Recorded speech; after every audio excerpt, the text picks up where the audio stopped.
Hello, everyone. It's Graham Coath with another My Music. In a minute, I'm going to be speaking to Izzy Eyre about her life in music so far, although it's only a very young life and she probably hasn't done enough yet. And then she's probably wanting to do an awful lot more. Hopefully, she'll last the duration of this interview so she can go and do that. But first, you need to all go and watch this little video from the wonderful people at Analog Trash. If you enjoy it, then please do go and spend some money with them. If you don't, well, just go and spend some money with them anyway.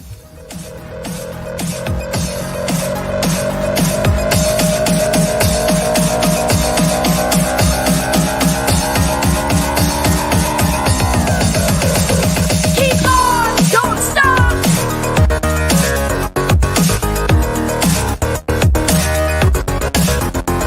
Keep on, don't stop.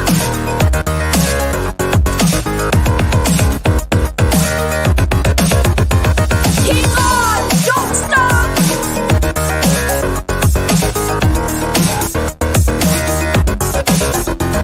Keep on, don't stop. Oh, there you go. Did you enjoy that, Izzy? I really enjoyed that. Yeah, it's fun. It's pink and it's black and it's psychedelic, and people were throwing guitars into water. What more could you possibly ask for? What is, earlier hour at your time? When we're recording this here, just so people know, it's about 6 o'clock in the UK, and it's about sort of 10 o'clock ish, something like that. Right. Over where you are. Whereabouts are you? I am currently in Los Angeles right now, so it is 9:59 here in LA. 9:59 in LA.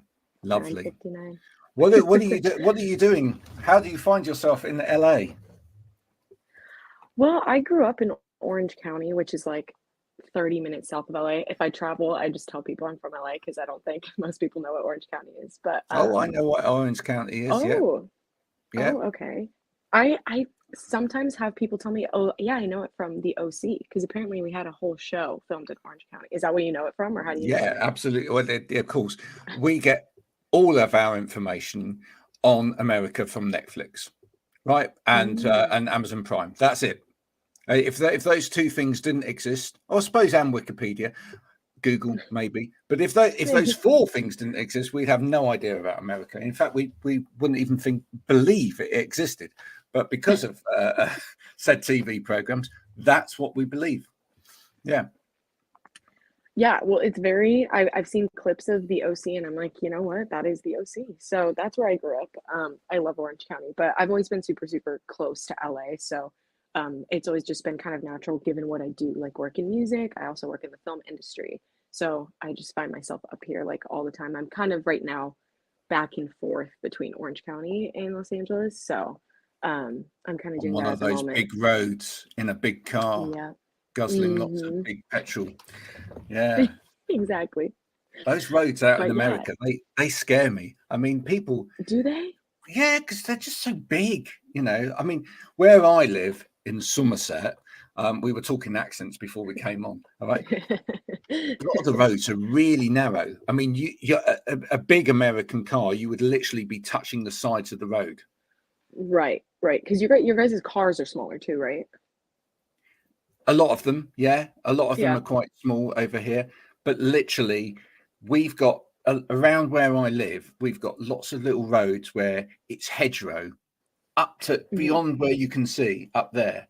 And as you drive down it, there's only room for one car. Now, you have to be really careful, because if you go too fast, you may end up having to reverse for half a mile or so in order to let the next car come back through. Oh, wow. Can you imagine that? Whereas in No, that would America, you stress me drive out. on these massive, great big roads, and it's just like, whoa, it's almost, I get so scared over there because it's almost like it's too much road. Well, it's funny because we have so much room, but yet, especially in LA, people just don't know how to drive. They just, I think I can't imagine LA drivers on like smaller roads, because I think that it would just be chaotic. That is why so many of your young pop stars from over there talk about, driving in their songs, I know, that's so true. It's such a big deal here. Getting a driver's license and all of those sort of things, which became a massive hit over here. It And did. Yeah, absolutely. Now, you say that you're spanning both music and film. Tell us a little bit about the film. What area of film are you involved in? So I just graduated like last month, got my bachelor's in film, so that's awesome. I've always loved music. I've done music since before I even could know what I was doing, you know. But in high school, I went to an art school and we had to take some film classes, and that's kind of when like a whole new world opened up for me, and I realized that I love film so much, like almost just as much as music. So, and it's funny because as I've gotten older, you realize how intertwined those two things are. They're so related, and I've kind of tried to do a little bit of everything in film. So I've always loved writing and stuff like that, and I've noticed in my writing it's always very driven by music. So Yeah, it's kind of great how they go hand in hand, especially because like for music videos and stuff like that, I have a film network and I have like experience working on that kind of stuff. So it just makes like any type of like video content that I do just so much easier. So it's pretty awesome. I was going to say it's incredibly super useful, seeing as video is the Yes. medium these days, which is, Right. for all social media, flick, flick, flick, flick, flick. You know, Hmm. you've got to grab people's attention, not just with the music, but visually in Yeah. 20 seconds, or they're gone. So that's really Hmm. important. My son actually studied film as well at university. He Oh, did. Yeah, absolutely. So which I know because of him doing that yes, it's multidisciplinary. it Um, is. which bit of it do you enjoy the most? Because there's writing, there's doing sound, holding a boom for hours Yep. on it. That's such an important job, but seemingly you arm muscles that you must get from doing that. And then there's ultimately, I guess there's directing, which Hmm. is a much harder job than people think it is. Yes. Much harder. So which bit of it do you like?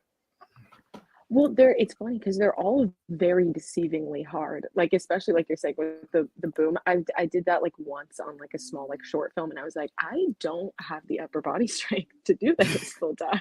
Like I don't know, like props to like boom operators. But no, it's all yeah, it's all actually a lot harder than it seems. And I kind of so I'm a film production major, so like I had classes on a bunch of different aspects of production. So I got to kind of like do a little bit of everything to find what I like. And what I think I've come to realize is that for me, I love doing so many different things that it just depends on the project. Directing was kind of what I decided was going to be my main focus, but like that's everybody's main focus in film school. Everybody wants to be a director. And it's like My you said, son it's, always used to say, yeah, Izzy, never tell anyone you want to be a director, right? he's so right Be- about that. because everybody wants to be a director, but lots of Hmm. people suck at it, right? Yeah, Yeah. no, it's And true. what you need to do to be a director is kind of prove that you can direct. That's what you need to Yes. do, Yeah, right? no, it's so true. Yeah.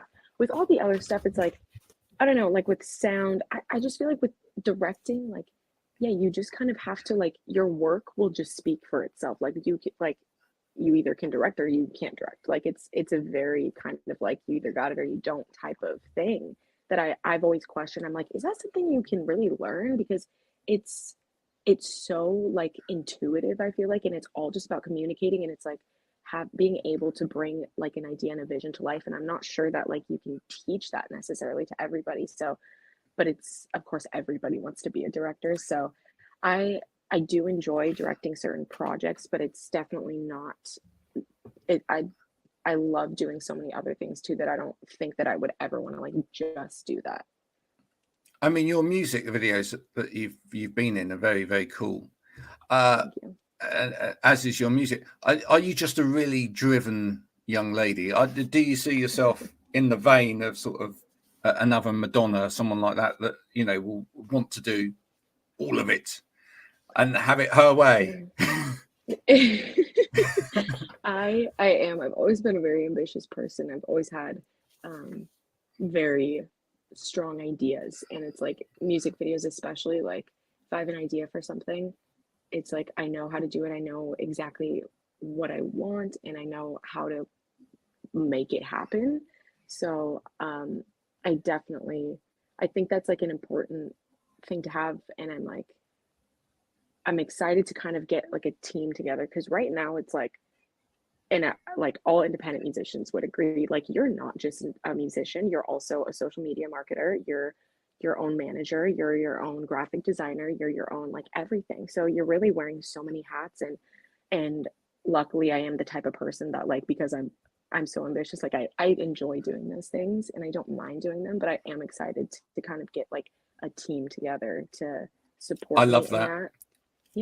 Yeah. I'll tell you one of the reasons why I love that is because that's one of my business ideas, which I'm flying at the moment. I've just started flying.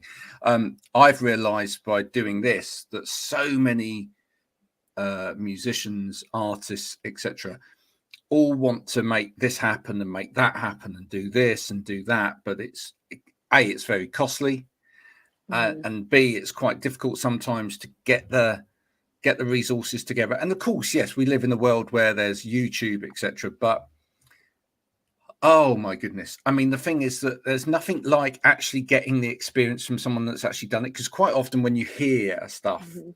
on YouTube, it's always like, hi, I'm going to tell you how to do this, and I'm really good at it, and then you try it and it's like it doesn't work. Yeah. Yeah. You know, so you just, oh, just wasting my time. And so Mhm. I'm going to start, I'm actually starting a sort of music business club. For anyone that wants to Great. join, just do let us know. It's going to be a small, tiny monthly fee, but I'm going to have like a Discord server. I'm going to have Zoom workshops and whatever, where people can just come in, and it's going to be a select group. It's only musicians that are Mm. going to be in there, but where we could, it's like a masterclass, and basically we learn from each other. I think it's just going to be super valuable, because I think Totally. actually getting people together who are going through those experiences and go, okay, and also I'm going to make it, it's going to make it global as well. So, you know, people Mm. from America can like learn from That's English awesome. musicians and go, what's Yeah. it like gigging there? Who do I talk Yeah. to about gigging in that part of the world, and vice versa? I Totally. think that's helpful, right? Total so helpful. No, I think we all kind of have to learn from each other, and especially because there's such, like, we're in an era of independent artists who don't have a team, who aren't signed by a label, and it's like, okay, well then, like, how do we learn how to do everything? Like, we can do it on our own, that's fine, but we need to, like, just like how you're saying, talk to other musicians or talk to experienced people to figure out like all the little like tricks and stuff that we don't know yet. And I think that's been I've definitely watched many YouTube videos like you're talking about, of like how to go from, 0 to 1,000 fans in 3 days. And it's like I appreciate so much that people are like putting those videos out there. There's some things that are helpful, but it's just like at the end of the day, they're all just kind of saying put your stuff out there, and it's like we are, there's more to it than that, and it really comes down to having money and like Do you resources know and that stuff. the ones that I hate the most on those ones are the ones on TikTok where they go, now there's 3 things that you need to do, and if you do these 3 things, you will gain 5,000 followers just like that. Yeah, And it's like this, use this I know. sound, post this, and then if anyone's ever tried it, you do it, and then it goes, this sound is not available in your country. Oh no, that's so sad. So just don't do it. Just don't do Just it. don't do it. Don't waste that 5 minutes of your time. Just, It's true. if you want to get it out there, just be super you on any Yes, channel, and that's you know, very true. Yeah. and listen, and do learn from other people. Perhaps ask other people. But that's why I'm bringing people Yeah. together. Talk to me about the music. Where you say you always were doing it, right from a young Hmm. age. I'm always fascinated by. Was there anything that you found difficult about the process of making music? Was there anything you particularly struggled with? That's interesting. I've never thought about that. I think I'm actually, this is funny, this is reminding me, Rick Rubin just released he just released a book. I think it's called like the creative mind or something like that. And it's like a whole way of thinking, and he kind of talks about how it's kind of a guidebook for musicians and just artists in general, honestly. But he just talks about how we should strive to kind of be more like little kids, like kind of how we are when we're younger, because when you're a little kid, you're not overthinking things. You're literally just acting based on how you feel.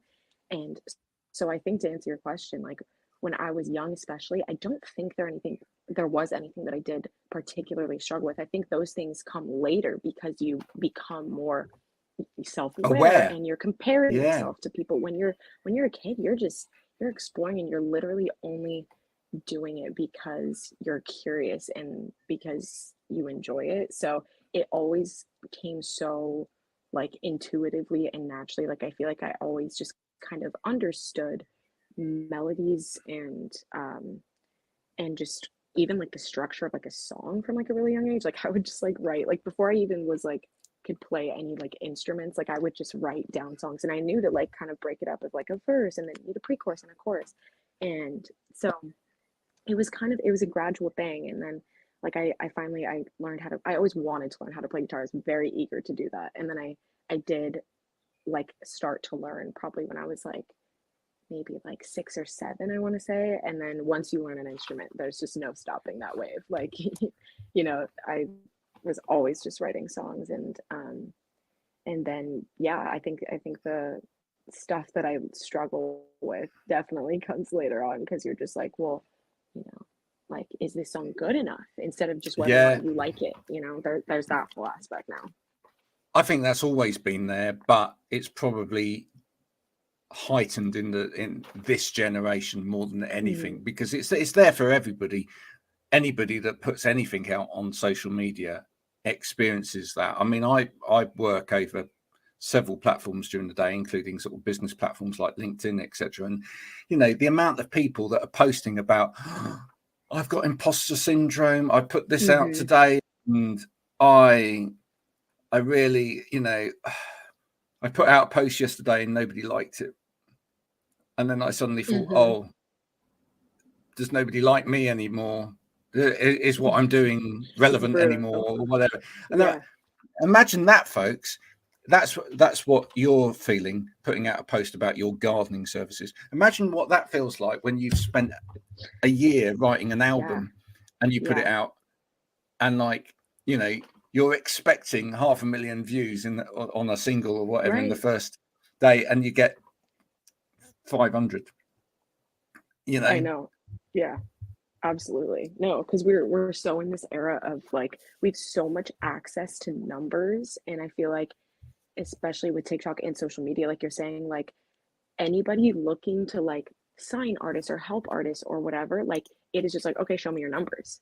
It's not even about like how good the music is a lot of the time. And that's hard to come to terms with, because it's like, if you have big goals and big ambitions, you're constantly looking at numbers, because you're like, hey, I need to get it up. But it's like, I'm right now just trying to like, it's so easy to get swept up in that and to check your followers and your streams every single day. I'm just like, you know what? Like, the first thing I ever released, I had zero expectations for it. I just wanted to put it out, and I did. And that's the best part to me, is just like, making the music is the best part, and then releasing it is like such a fun part too. So it's just like, I want to just focus on making music that I like, and making good music, and just putting it out there, and like stop looking at that stuff, because I feel like that's, if I get too caught up in that, it's not gonna be fun anymore.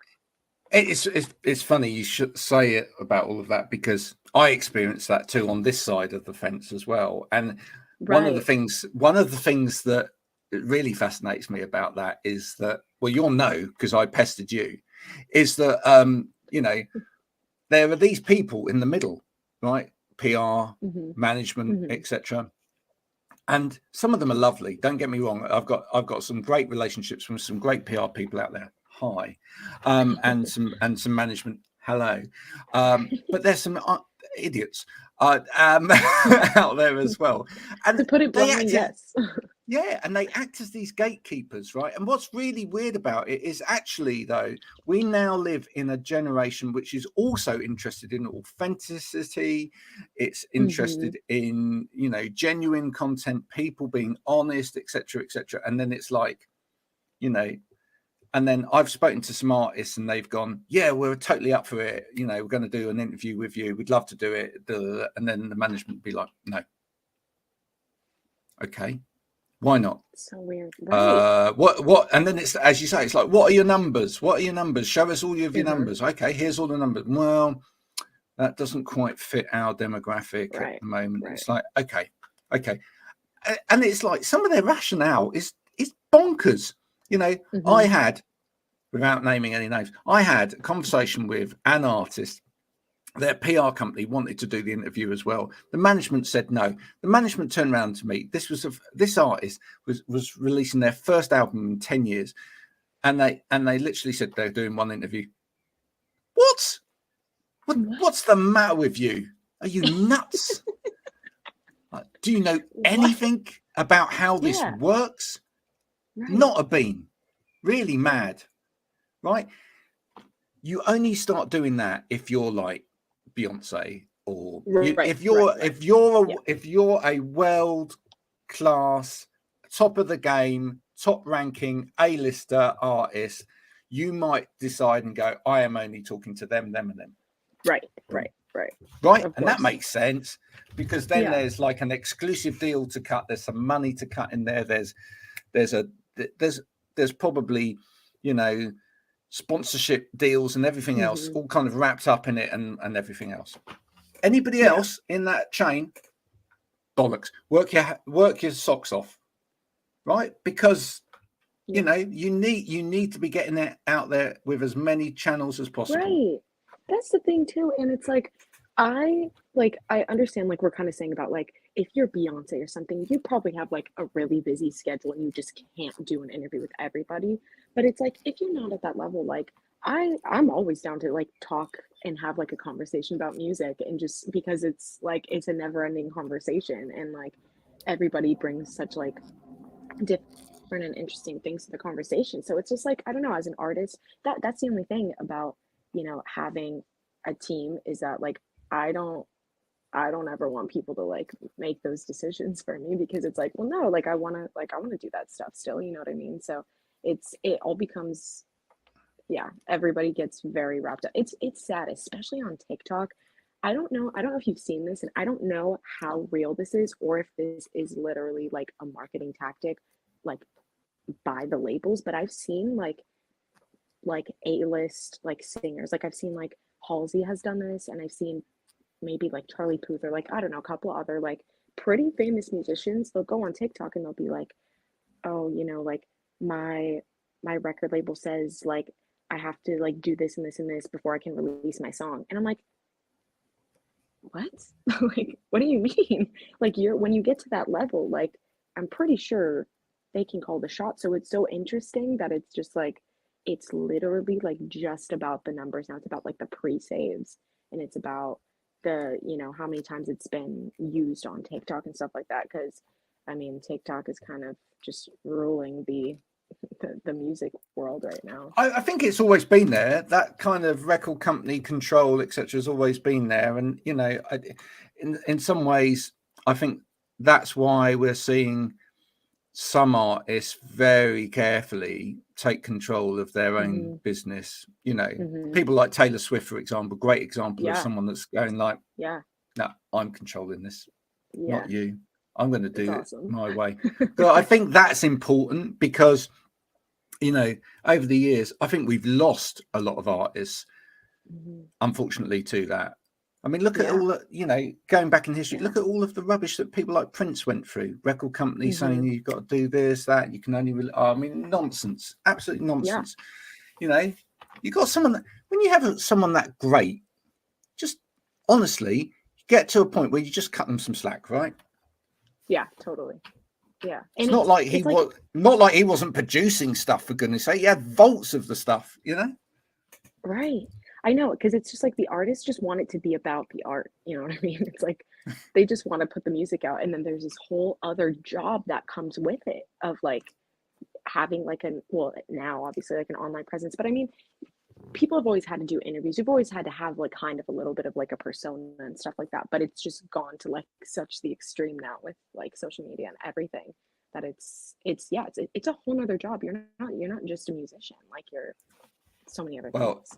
I think, Izzy, what you've done is very, very clever. So you've got the film skills, you've got the music skills, etc. You know, why don't we start up a social media company for you as well? And then really you've got all bases covered.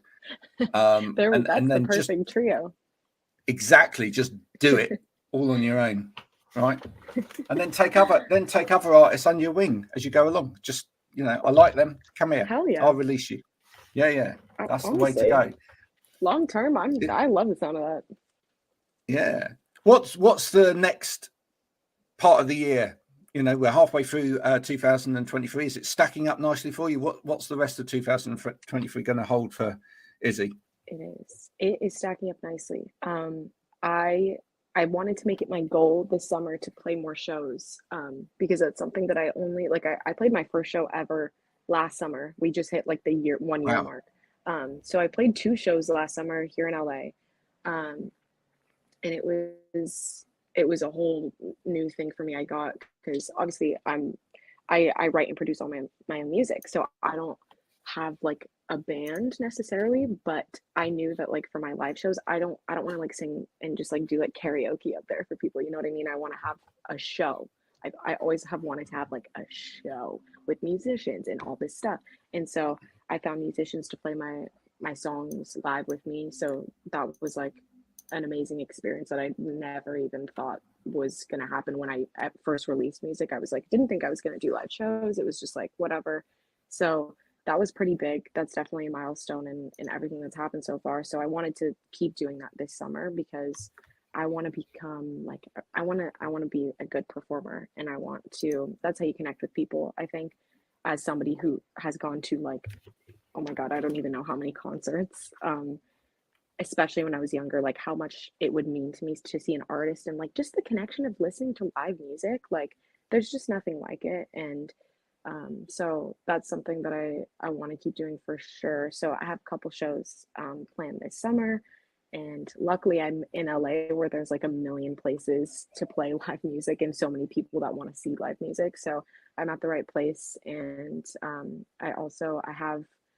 I have a million songs that are just ready to go, being mixed and mastered. So plan to release like a good amount of songs for the second half of this year too, which is very exciting. Releasing music is very, very fun for me too. So fantastic. Yeah, just doing all the things. Yeah. And because your music is available as most artists is these days on the black dot in the corner of the room, which you shout at, and then it plays something else because it doesn't understand you. I love that, don't you? Play Izzy Eyre. Izzy Eyre. I didn't ask for Aerosmith. Izzy Eyre. It takes like 10 tries to get what you want.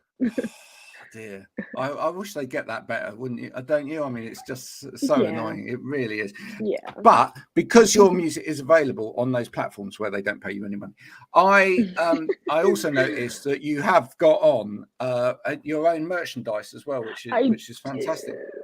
Yes. There you go. So just give us a little twirl there. If anyone that says Izzy in the middle of it.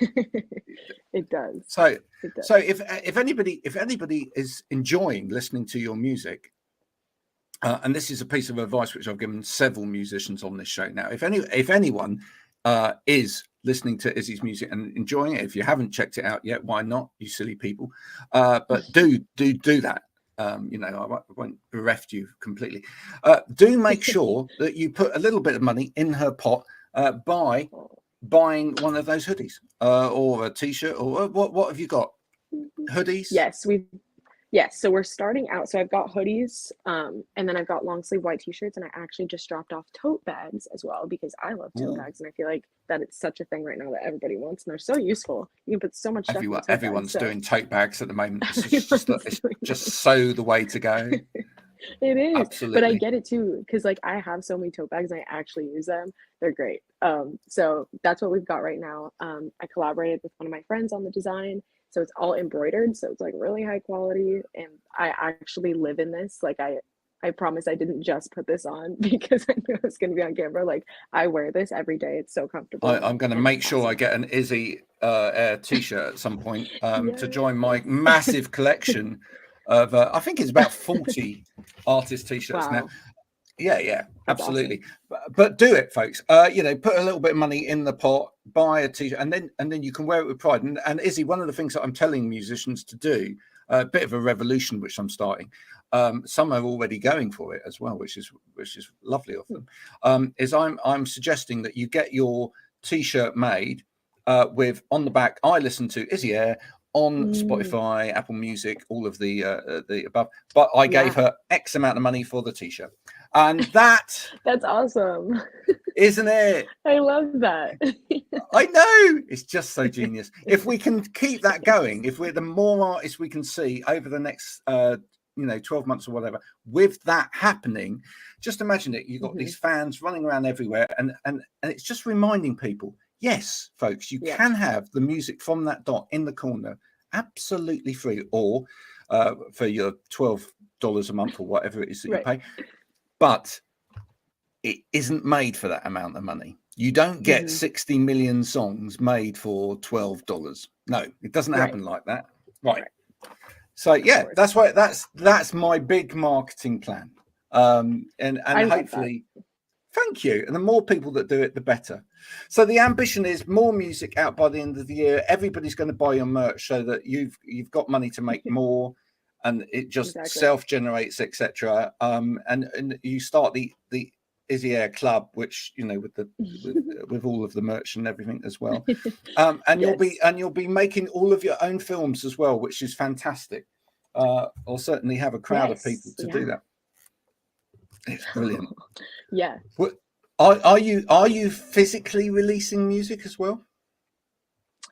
I am not at the moment, like but CDs you'd love and to, stuff wouldn't like that. You'd love to. I would. I've gotten a handful of people like asking me if I have vinyls, because I know everybody loves the vinyls. It's a whole thing. I get it. I was buying vinyls for a time, but then I was like, I feel like I need like a good record player to like actually like justify this. Yeah. And there's just so many like $100 record players that are just, it's not doing it justice. So I'm waiting to like actually splurge on that. But I would love to release a vinyl. I think if I were to do anything, it would be that, or maybe like some type of, I've seen like cassette tapes too. Those are kind of making like a comeback, and they're pretty cool. Like it's small, it's like, it's a cute thing. So I think doing something like that would be pretty cool. Especially if you can get the kind of pink and the orangey colors in there as well. Yes, exactly. Right? That would be super cool. Absolutely. Listen, you're a star. You're a star in the making as well. It's going to continue to go that way. Love your music. Thank you so much for giving it to us. If you haven't checked out Izzy's music, go and do it now. It's available on all of the streaming platforms. She has got a little linky tree type thing as well, which allows you to access all of her various different bits, including her Izzy Eyre merch bit, which looks fabulous. Actually, you can get this white long sleeve t-shirt, the black hoodie, all of the different elements. But buy one for someone for Christmas as well. It's the perfect Christmas present. They wouldn't know any better. And then fill your boots with all of her music. And if you really like it, the most importantly of all, go and tell Izzy that you do like her music, and share it with someone else. That way, the world continues to spin on its axis. Otherwise it does stop and everyone falls off. That's the truth. I learned it in physics. We don't want that. We really don't want that to happen. Izzy, no. Pleasure seeing you. Do you so please much, share guys. this for me as well when you Of see course. it going out into the ether. And if you're listening to this on Spotify, I hope you enjoyed all of the wonderful views of Izzy's t-shirt, Izzy's sweatshirt. It was. You have to use your imagination, or just go and check out her webpage. There you go. Then you don't have to imagine it. You can just see it in all its glory. Yeah, but just stop driving the car first. Keep your eyes on the road until it is safe to do so. Thank you so much for coming on today. Thank you so much, Graham. You're awesome. Thank you.